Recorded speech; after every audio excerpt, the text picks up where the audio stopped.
उत्तराखंड में एसआईआर को लेकर अचानक बड़ी हलचल। मस्जिदों में लगे पोस्टरों ने बढ़ाई सियासी बेचैनी। 40 साल पुराने कागज संभाल कर रखो, आखिर क्यों दी जा रही है चेतावनी? देहरादून से उठे सवालों ने बढ़ाया सस्पेंस। वोटर लिस्ट सत्यापन या फिर किसी बड़े खुलासे की तैयारी? उत्तराखंड में एसआईआर को लेकर अब तेज हुई राजनीतिक जंग। देहरादून की मस्जिदों में अचानक लगे पोस्टर, 40 साल पुराने कागज संभाल कर रखने की अपील, और अब पूरे उत्तराखंड में एसआईआर को लेकर बढ़ती बेचैनी। आखिर वोटर लिस्ट के नाम पर क्या होने वाला है?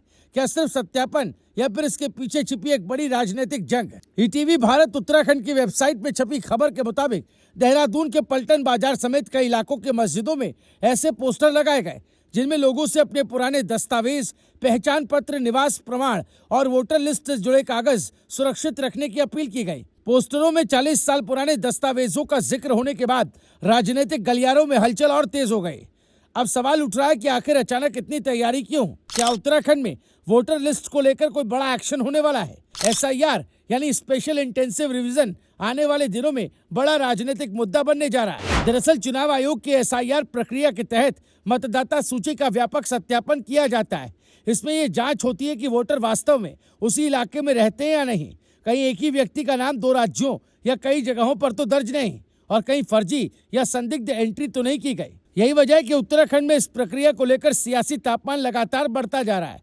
ईटीवी भारत उत्तराखंड की वेबसाइट में छपी खबर के मुताबिक राज्य में करीब 11,733 पोलिंग बूथ है और 800 से ज्यादा नए बूथ बनाए जाने की चर्चा भी चल रही है। प्रशासनिक स्तर पर तैयारियां लगभग पूरी बताई जा रही है। वहीं प्री मैपिंग के दौरान कई ऐसे मामले सामने आने की बात कही जा रही है जहां मतदाता सूची में नाम तो मौजूद है, लेकिन मौके पर लोग ही नहीं मिले। यही वजह है कि अब देहरादून से लेकर सीमावर्ती इलाकों तक इस मुद्दे पर बहस तेज हो चुकी है। खासकर मलिन बस्तियों, अवैध कब्जों और बाहरी आबादी वाले क्षेत्रों को लेकर अलग अलग राजनीतिक दल अपने अपने दावे कर रहे हैं। बीजेपी लगातार यह मुद्दा उठाती रही है कि कुछ लोगों के नाम उत्तराखंड के साथ साथ दूसरे राज्यों की वोटर लिस्ट में भी दर्ज हो सकते हैं। हालांकि इसकी आधिकारिक पुष्टि अब तक नहीं हुई। इधर मस्जिदों में लगे पोस्टरों ने इस पूरे मामले को और संवेदनशील बना दिया है। शहर काजी हाशमी ने कहा कि लोगों से सिर्फ सरकारी प्रक्रिया का पालन करने और जरूरी दस्तावेज व्यवस्थित रखने की अपील की जा रही है। उनका कहना है कि अगर चुनाव आयोग या प्रशासन की टीम सत्यापन के लिए आए तो लोग पूरी तैयारी के साथ सहयोग करें। उन्होंने ये भी कहा कि वो जानकारी जुटा रहे हैं कि पोस्टर किसने लगाए और कब लगाए गए। लेकिन अब इस पूरे मामले में राजनीति भी खोलकर सामने आने लगी है। कांग्रेस और बीजेपी दोनों ने अपने स्तर पर बूथ मैनेजमेंट और तैयारी तेज कर दी है। कांग्रेस प्रवक्ता गरिमा दसौनी का कहना है कि पार्टी हर जिले और हर बूथ पर अपना नेटवर्क मजबूत कर रही है। उन्होंने बीजेपी पर अल्पसंख्यकों से दूरी बनाने की राजनीति करने का आरोप लगाया और कहा कि कांग्रेस संविधान के अनुरूप काम करेगी। वहीं बीजेपी प्रवक्ता मनवीर सिंह चौहान का कहना है कि पार्टी ने बूथ स्तर तक अपने कार्यकर्ताओं और एजेंटों को प्रशिक्षित कर दिया है।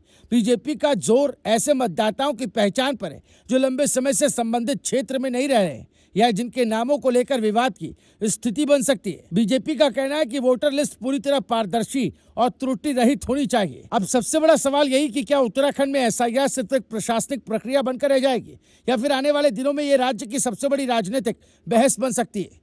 क्योंकि जिस तरह देहरादून की मस्जिदों में पोस्टर लगे, जिस तरह दस्तावेज तैयार रखने की अपील हुई और जिस तरह राजनीतिक दल अचानक एक्टिव हो गए, उसने कई सवाल खड़े कर दिए। खासकर ऐसे समय में जब उत्तराखंड में डेमोग्राफी चेंज, बाहरी आबादी और वोटर लिस्ट को लेकर पहले से बहस चल रही हो। उधर उपनिर्वाचित अधिकारी अभिनव शाह ने साफ कहा है कि एसआईआर से किसी भी नागरिक को घबराने की जरूरत नहीं है। उनके मुताबिक प्री एसआईआर का काम लगभग पूरा हो चुका है और करीब 85% वोटरों का मिलान भी हो गया है।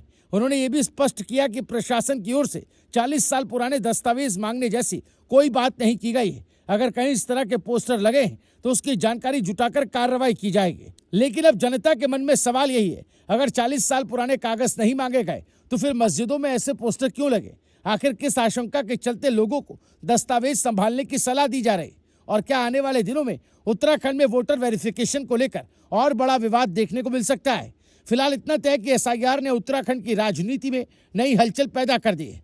वोटर लिस्ट से लेकर डेमोग्राफी तक और बूथ मैनेजमेंट से लेकर दस्तावेज सत्यापन तक आने वाले दिनों में यह मुद्दा और ज्यादा गरमाने वाला है। आप इस पूरे मामले को कैसे देखते हैं? क्या एसआईआर जरूरी प्रक्रिया है या फिर इसके जरिए राजनीतिक माहौल बनाया जा रहा है? अपनी राय हमें कमेंट बॉक्स में जरूर बताइएगा। अगर आपको ये रिपोर्ट पसंद आई हो तो वीडियो को लाइक करें, ज्यादा से ज्यादा शेयर करें, चैनल को सब्सक्राइब करें और बेल आइकन जरूर दबाएं ताकि उत्तराखंड की हर बड़ी खबर आप तक सबसे पहले पहुंचे।